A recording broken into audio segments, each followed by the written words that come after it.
আলহামদুলিল্লাহ, চলতেছে পবিত্র শাবান মাস। এই মাসে রয়েছে পবিত্র শবে বরাত। এই মাস শেষ হওয়ার সাথে সাথে শুরু হবে পবিত্র রমজান, রহমত, মাগফিরাত, নাজাতের মাস। এখন থেকে প্রস্তুতি নেওয়া শুরু করুন। আসসালামু আলাইকুম রাহমাতুল্লাহি ওয়া বারাকাতুহু। এই আমলটি পরীক্ষিত আমল। এই তিনটি দোয়া অত্যন্ত দামি দোয়া। এই তিনটি দোয়া এই পবিত্র শাবান মাসে বেশি বেশি করে পড়ুন। এই তিনটি দোয়ার আমল কখনো বিফলে যায় না। আপনি বিশ্বাস রেখে এই তিনটি দোয়া একবার পড়ে দেখুন, নিজ চোখে এর ফলাফল দেখে অবাক হয়ে যাবেন। এত দামি তিনটি দোয়া। এই তিনটি দোয়া স্বয়ং আমাদের নবী হযরত মুহাম্মদ সাল্লাল্লাহু আলাইহি ওয়াসাল্লাম পড়তেন। সকল নবী রাসূলগণ এই তিনটি দোয়া সব সময় পড়তেন। এই তিনটি দোয়ার আমল করতেন, পরীক্ষিত আমল। নবী রাসূলগণ এই আমলগুলো করে ফলাফল পেয়েছেন। আপনিও ফলাফল পাবেন যদি আপনার দৃঢ় বিশ্বাস থাকে। ইনশাআল্লাহ বিপদ আপদ বালা মুসিবত দূর হবে।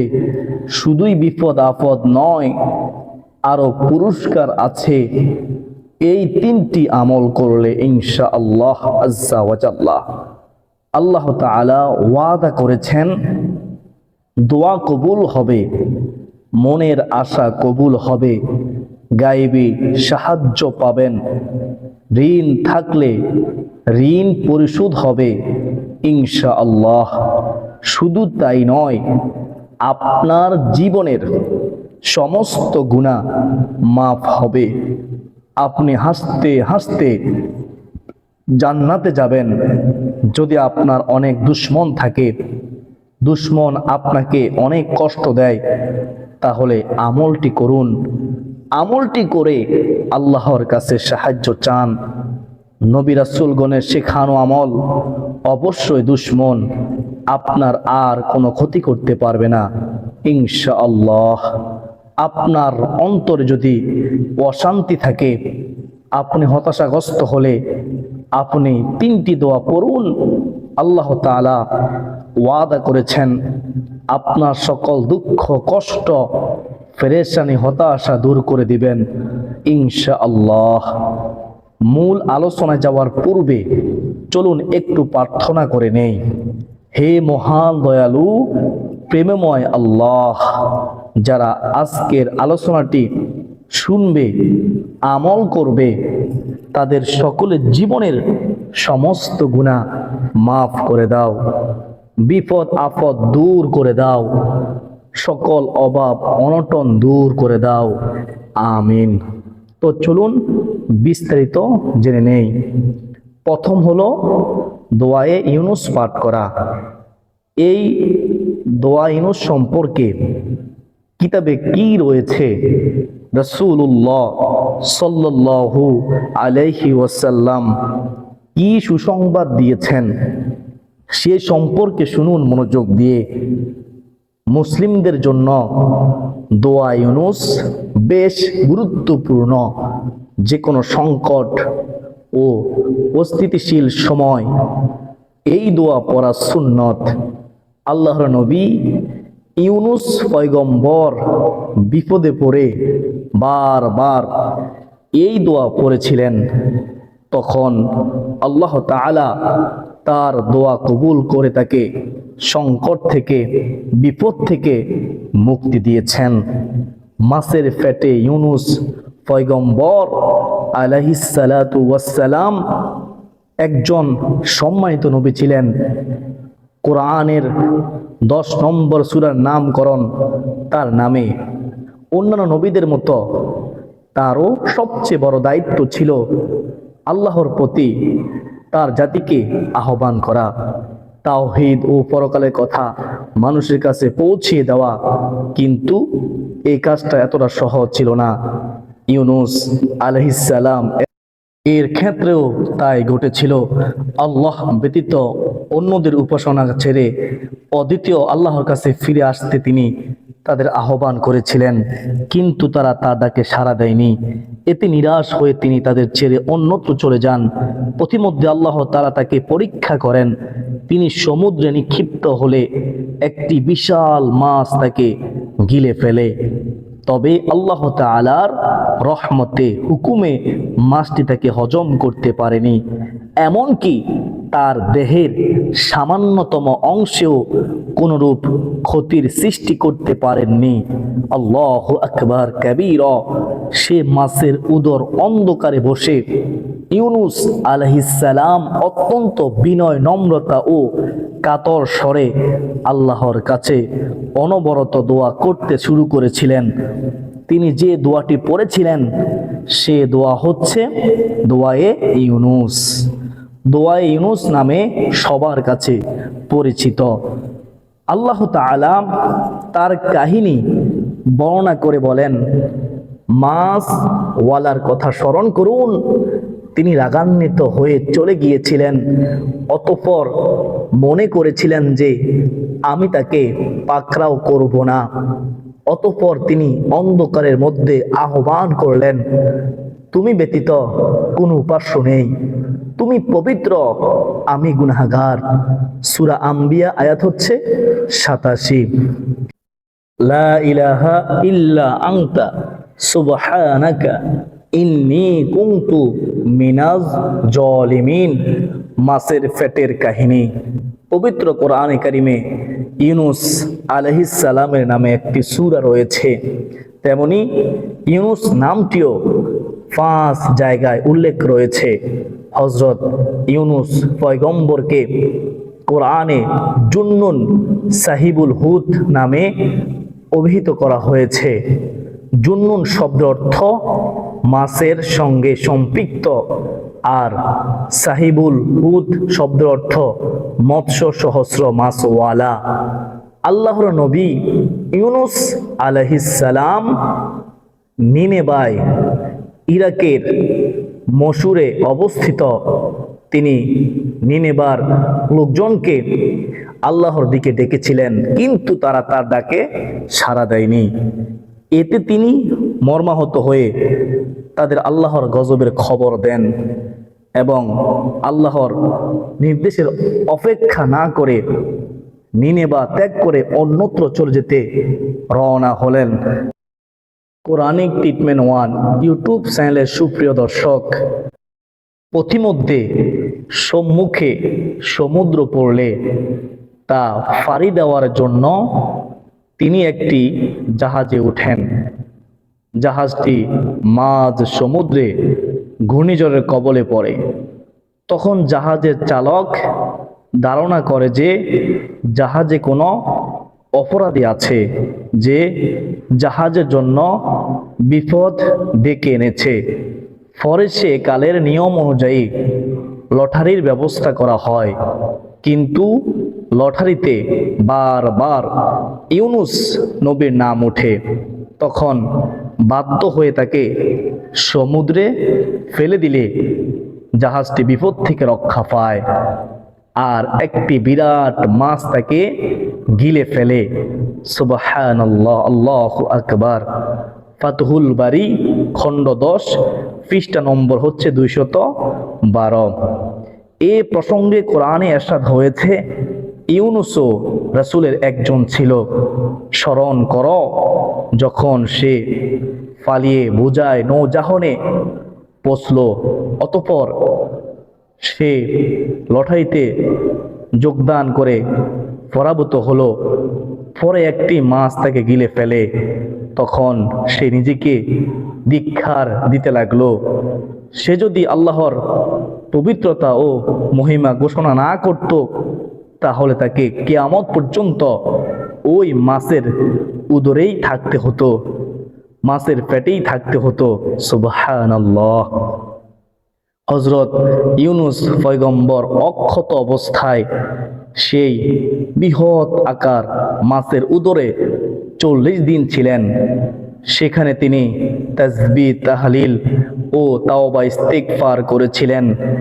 আল্লাহর অনুমতি বিনে স্বদেশ ত্যাগ করার কারণে অনুশোচনা দগ্ধ হয়ে কান্নাকাটি করেছিলেন মাছের পেটের মধ্যে পড়ে। আল্লাহ তাআলার কাছে ক্ষমা চেয়েছিলেন। আল্লাহ তাআলা বিভিন্ন সময় বিভিন্ন নবীকে পরীক্ষা করেছেন। হযরত ইউনূস আলাইহিস সালাম তিনাকেও আল্লাহ তাআলা পরীক্ষার অংশ হিসেবে মাছের উদরের নিকট কালো অন্ধকারে 40 দিন অবস্থান করেন। ভীষণ কষ্টের মধ্য থেকে তিনি আল্লাহর প্রেমের তার আনুগত্যের পরীক্ষায় উত্তীর্ণ হয়েছিলেন, সফল হয়েছিলেন। এই প্রসঙ্গে আল্লাহ তাআলা এরশাদ করেন, তখন আমি তার ডাকে সাড়া দিয়েছিলাম এবং তাকে দুশ্চিন্তা থেকে উদ্ধার করেছিলাম। আর এভাবেই আমি আল্লাহ মুমিনদের নাজাত দিয়ে থাকি, মুক্তি দিয়ে থাকি। সুবহানাল্লাহ। বিশ্বাসীদের নাজাত দিয়ে থাকি, বিপদ আপদ থেকে মুক্তি দিয়ে থাকি। ঘোষণাকার আল্লাহ তাআলা। আল্লাহ তাআলা ওয়াদা করেছেন। দলিল সূরা আম্বিয়া আয়াত হচ্ছে 88। 40 দিন পর আল্লাহ তার দোয়া কবুল করেন। আল্লাহর হুকুমে মাছটি তাকে সমুদ্রের কিনারে উগরে দেয়। কোরআনে কারিমে তার মুক্তি পাওয়ার ঘটনা বর্ণনা করা হয়েছে এভাবে, শুনেন। অতঃপর আমি ইউনূসকে এক বিস্তীর্ণ বিজন প্রান্তরে নিক্ষেপ করালাম এবং তিনি তখন রুগ্ন ছিল।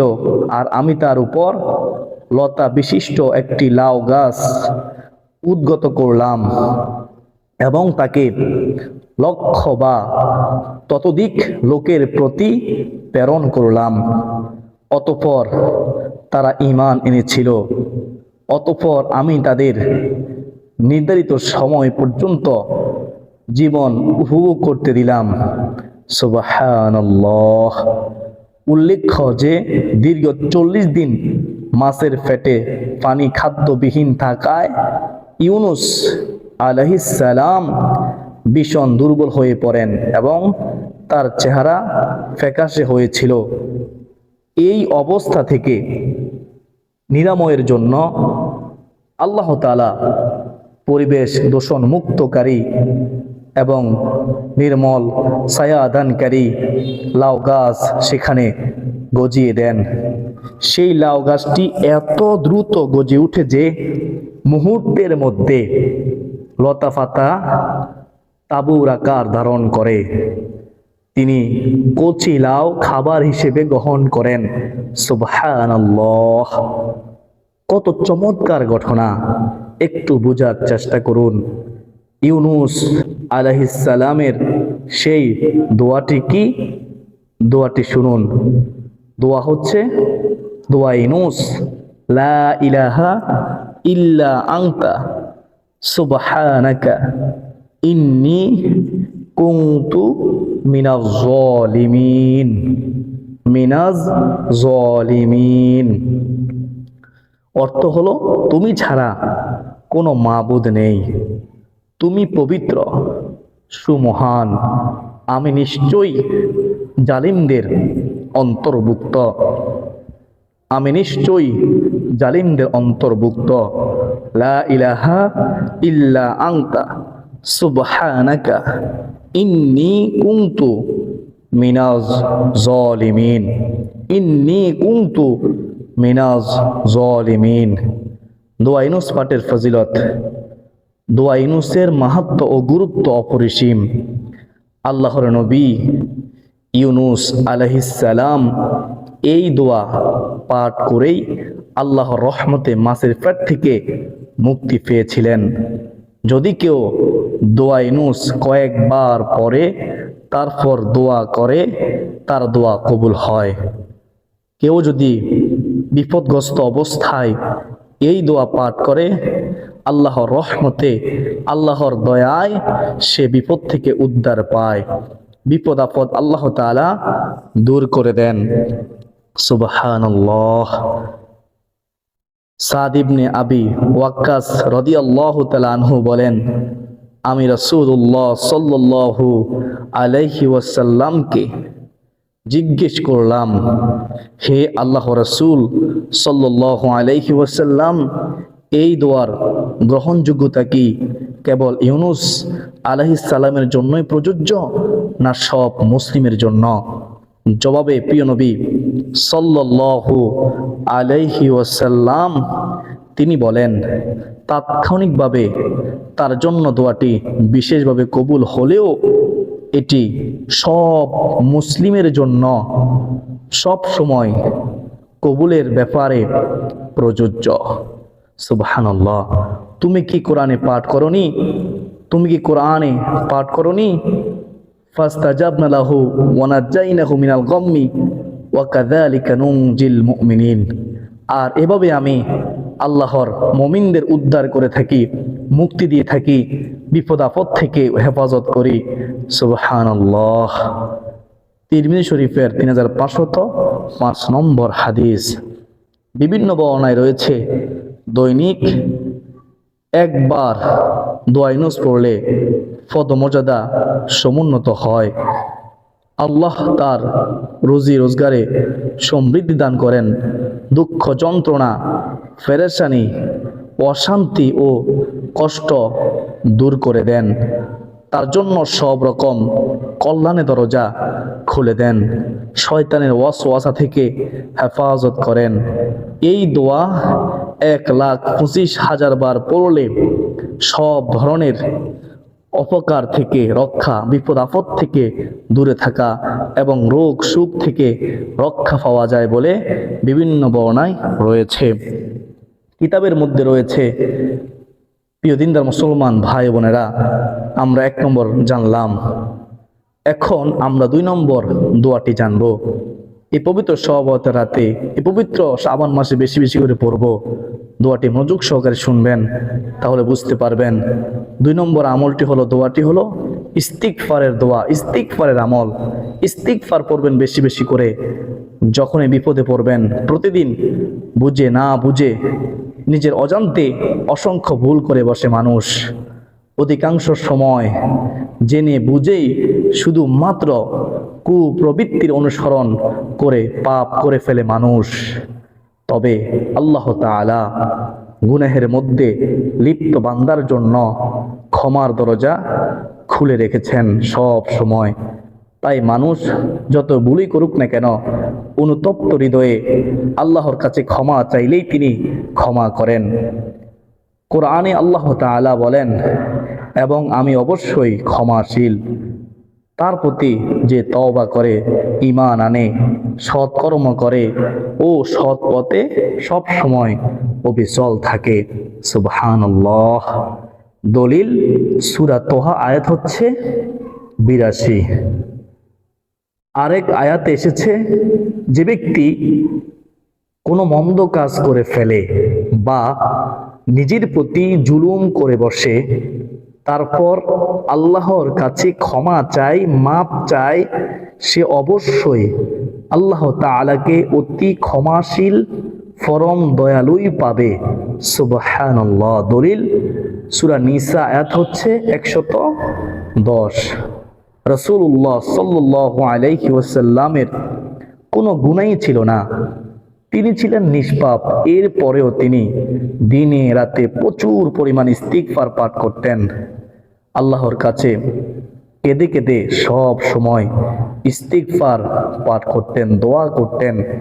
হাদিসে এসেছে, হযরত আবু হুরায়রা রাদিয়াল্লাহু তাআলা আনহু বর্ণনা করেন, আমি রাসূলুল্লাহ সাল্লাল্লাহু আলাইহি ওয়াসাল্লাম তিনাকে বলতে শুনেছি, আল্লাহর কসম, আমি প্রত্যেক দিন আল্লাহর কাছে 70 বারের বেশি, এর চেয়েও বেশি ইস্তিগফার ও তওবা করে থাকি। সুবহানাল্লাহ, সুবহানাল্লাহ। সহিহ বুখারী শরীফের হাদিস। হাদিস নম্বর হচ্ছে 6307 নম্বর হাদিস। ইবনে আব্বাস রাদিয়াল্লাহু তাআলা আনহু তিনি বর্ণনা করেন, রাসূলুল্লাহ সাল্লাল্লাহু আলাইহি ওয়াসাল্লাম তিনি বলেছেন, যে ব্যক্তি বেশি বেশি ইস্তিগফার করে, আল্লাহ তাআলা তার সব সংকট থেকে উত্তরণের ব্যবস্থা করে দিবেন, মুক্তির পথ খুলে দিবেন, তার সব পেরেশানি দূর করে দিবেন এবং তাকে এমন জায়গা থেকে রিজিক দান করবেন যা সে কল্পনাও করেনি। সুবহানাল্লাহ। অকল্পনীয় উৎস থেকে রিজিক আসবে, গায়বী সম্পদ আসবে ইনশাআল্লাহ আজ্জা ওয়া জাল্লা, বিন্দু মাত্র সন্দেহ নেই। সুনানে আবু দাউদ হাদিস নম্বর হচ্ছে 1518 নম্বর হাদিস। ইস্তিগফারের মাধ্যমে আল্লাহর রহমত ও নিয়ামত লাভ করা যায়। শুনেন, ইস্তিগফারের ফজিলত সম্পর্কে কোরআনে কারিমে এসেছে, ইস্তিগফারের ফলে তিনি আল্লাহ তোমাদের প্রতি বৃষ্টি বর্ষণ করবেন আর তোমাদের সম্পদে প্রাচুর্য ও সন্তান দান করে শক্তিশালী করবেন এবং তোমাদের জন্য নদী নালা প্রবাহিত করবেন। সুবহানাল্লাহ। দলিল সূরা নূহ আয়াত হচ্ছে 11 থেকে 12। মোট কথা, তাওবা ও ইস্তিগফার মুমিন ও মুত্তাকিদের এক বিশেষ গুণ। মানুষকে আল্লাহ তাআলা তার ইবাদত, বন্দেগী ও তার আদেশ নিষেধ মেনে চলার জন্যই সৃষ্টি করেছেন। আল্লাহ তাআলা কেন সৃষ্টি করেছেন? আল্লাহ তাআলার হুকুম মানার জন্য, ইবাদত করার জন্য। কিন্তু মানুষ শয়তানের প্ররোচনায় পড়ে জীবনে বিভিন্ন ক্ষেত্রে আল্লাহ তাআলার আদেশ নিষেধ লঙ্ঘন করে বসে, আল্লাহ তাআলার হুকুম মেনে চলার ক্ষেত্রে ভুল করে বসে। তাই আল্লাহ তাআলা তার সে ভুল বা গুনাহ থেকে মুক্তি দানের জন্য তওবা ও ইস্তিগফারের এত সুন্দর ব্যবস্থা রেখেছেন। সুবহানাল্লাহ। তাওবা ও ইস্তিগফার একজন মুমিনকে নিষ্পাপ ও নিষ্কলুষ জীবন দান করে, মুমিনকে সব সময় গুনাহমুক্ত জীবনের প্রতি করে অনুপ্রাণিত। সর্বোপরি কথা হলো, তাওবা ও ইস্তিগফারের মাধ্যমে একজন মুমিনের দুনিয়া ও আখিরাতের জীবন সুন্দর ও সফল হয়। এর মাধ্যমে একজন মুমিন লাভ করে উভয় জাহানের সমৃদ্ধি। সুবহানাল্লাহ। প্রিয় দিনদার মুসলমান ভাই ও বোনেরা, আমরা এখন জানবো 3 নম্বর দোয়া। শুনবেন মনোযোগ দিয়ে। 3 নম্বর দোয়াটি সম্পর্কে শুনুন। 3 নম্বর দোয়াটি হলো সুনানে তিরমিজি শরীফের 2631 নম্বর হাদিসে বর্ণিত দোয়া। মানুষের অবস্থা সব সময় অনুকূলে যায় না, মনে রাখবেন।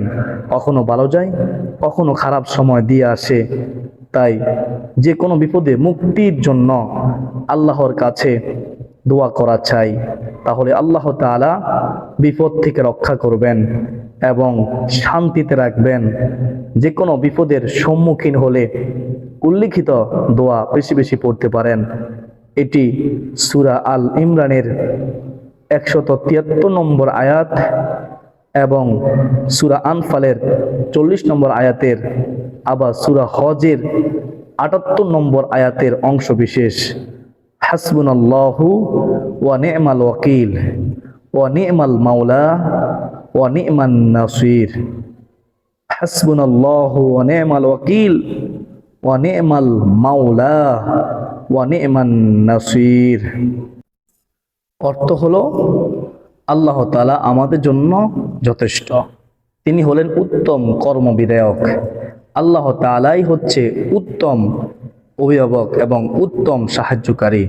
হাসবুনাল্লাহু ওয়া নি'মাল ওয়াকিল ওয়া নি'মাল মাওলা ওয়া নি'মান নাসির ওয়া নি'মাল মাওলা ওয়া নি'মান নাসির।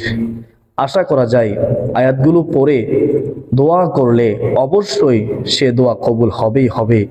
যে কোনো অন্যায়, অত্যাচার, অবিচারের শিকার হলে, জুলুমের শিকার হলে, অন্যায়ভাবে কারা বন্দী থাকলে নিম্নে উল্লিখিত আয়াতটি বেশি বেশি পড়বেন।